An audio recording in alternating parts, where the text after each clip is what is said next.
नमस्कार साथियों, आप सभी का स्वागत है भाग्योदय ज्योतिष केंद्र के इस वीडियो में। साथियों, आज के इस वीडियो में हम लोग बात करने वाले हैं कि जो अभी हमारे देश में चुनाव चल रहे हैं, जो कि लोकतंत्र का सबसे बड़ा पर्व माना जाता है, उस पर्व में किसकी विजय होने वाली है, किसको इस बार निराशा हाथ लगने वाली है, इस बारे में हम लोग डिस्कस करने वाले हैं।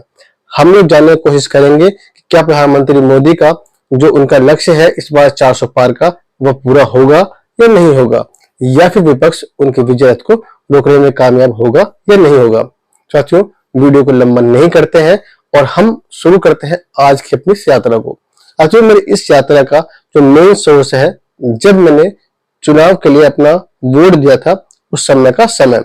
साथियों, उस समय के अनुसार जो चार्ट बना था वह एक मिथुन लग्न की कुंडली थी, और अगर मैं इसको डिस्कस करूं तो यह एक तरह से अपने में बहुत ही विचित्र सी कुंडली बन के सामने आती है। हम बात करें लग्नेश का 10वें भाव में जाना, जो कि बहुत अच्छा माना जाता है। ऐसे में ये कहा जाता है कि जो भी जातक है या फिर जो भी हमारा प्रश्न है उसके सफल होने के चांसेस काफी हद तक अच्छे हैं। लेकिन जब हम कुंडली को देखते हैं तो यहाँ पे 10वें भाव में बुध महाराज नीच होकर बैठे हुए हैं, जो कहीं ना कहीं चिंता का विषय जरूर है। इसके अलावा बुध महाराज मंगल और राहु के साथ बैठे हुए हैं, यानी कि चाहे चुनाव में विजय किसी की हो, पराजय किसी की भी हो, लेकिन कहीं ना कहीं इस बार उग्रवाद का या हिंसा का जरूर कहीं ना कहीं समाचार सुनने को मिलेगा। खासतौर पे आपका भारतवर्ष के साउथ के एरिया में या फिर पश्चिम बंगाल के आसपास के एरिया में यह होता हुआ दिखाई दे रहा है। साथियों, ये जो भी थोड़ी चिंता थी उसके बारे में मैंने आपको बता दिया।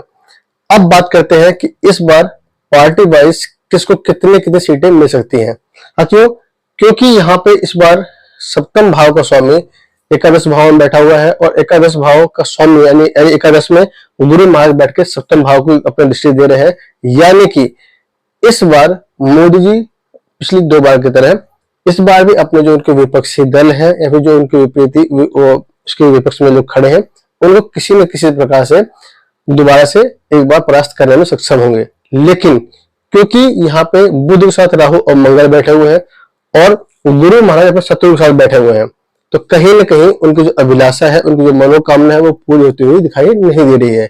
यानी इस बार जो उनका लक्ष्य 400 पार का था वो पूरा होता हुआ दिखाई नहीं दे रहा है। तो अब बात करते हैं कि इस बार चुनावों में पार्टी वाइज किसको कितनी सीटें मिल सकती हैं। साथियों, मेरे अनुसार भारतीय जनता पार्टी को 323 से लेकर 337 के बीच में कहीं भी सीटें मिल सकती हैं। अगर बात करें एनडीए की तो 350 के आसपास उनको सीटें मिल सकती हैं। और बात करें कांग्रेस की तो कांग्रेस कहीं ना कहीं 90 से लेकर 110 के बीच में सीटें उसको मिलती हुई दिखाई दे रही है। इसके अलावा बाकी जो रीजनल पार्टीज है उनको जैसा उनको पहले वोट से मिलता रहा है, इस हिसाब से मिलता रहेगा। अब इन सब में सबसे जो विचित्र पार्टी है, जो आम आदमी पार्टी, जो कि अभी सबसे ज्यादा एक तरह से बहुत ज्यादा हाईलाइटेड है।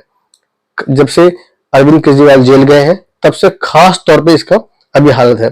कहीं ना कहीं उनको मुझे लगता है कि उनको ज्यादा कोई बहुत ज्यादा बेनिफिट नहीं मिलने वाला है। खास तौर पे जो उन्होंने कांग्रेस से जो अपने हाथ मिलाया, वहां पर उन्हें कहीं ना कहीं नुकसान होता हुआ दिखाई दे रहा है। इस बार अगर वो दहाई के आंकड़े को पार करते हैं तो मेरे लिए कहीं ना कहीं एक आश्चर्य का विषय होगा। साथियों, मेरे अनुसार इस बार जो भारतीय जनता पार्टी है वो 323 से 337 के बीच में कहीं भी सीटें मिल सकती हैं। एनडीए 350 के आसपास रहेगी, 400 किसी हालत में भी पार नहीं कर पाएगी वो।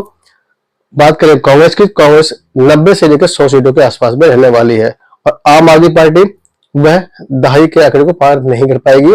और इसके अलावा जो सारे क्षेत्रीय पार्टियां हैं वो जिस प्रकार से अपना काम करते रहते थे उसी प्रकार वो काम करेंगे, और एक बार दोबारा से आप लोगों को भारतीय जनता पार्टी की सरकार बनती हुई दिखाई दे रही है। तो एक बात जो यहाँ पे मुझे थोड़ी चिंता भी लगती है, वह यह लगती है कि इस बार कहीं न कहीं प्रधानमंत्री मोदी का स्वास्थ्य इस कार्यकाल में ज्यादा अच्छा रहने वाला नहीं है। तो मुझे उम्मीद ये है कि इस चीज की संभावना मुझे बहुत कम दिखाई देती है कि वो अपना तीसरा जो कार्यकाल है पूरा कर पाए। ये भी हो सकता है इस कार्यकाल को वो बीच में ही अपना किसी और को, अपने जो गद्दी है वो किसी और को हस्तांतरित कर दें। जो कि मैंने आपको याद होगा जब मैं प्रधानमंत्री मोदी जी की जो कुंडली जब डिस्कस की थी, मैंने वहां भी डिस्कस किया था कि वह इस बार जो मोदी जी के चुनाव होने वाले हैं वो कहीं ना कहीं 2028 के आसपास में वो अपना सत्ता हस्तांतरित कर देंगे। अब कौन होगा, चांसेस तो मुझे ये लगते हैं कि जिस हिसाब से कुंडली है योगी आदित्यनाथ के पास जानी चाहिए, बट और बाकी जो नेता है उनके पास कुंडली नहीं है, इसलिए मैंने उसका डिस्कस नहीं किया। लेकिन चांसेस ये है कि इस बार 2028 के आसपास में मोदी जी अपने इस सत्ता को किसी को हस्तांतरित कर दें। साथियों, मेरे अनुसार जो था मैं आपको इन्फॉर्म किया, बता दिया, और उम्मीद करता हूं कि जो रिजल्ट होंगे वो ऐसे ही होंगे। बहुत बहुत धन्यवाद आप समय के लिए।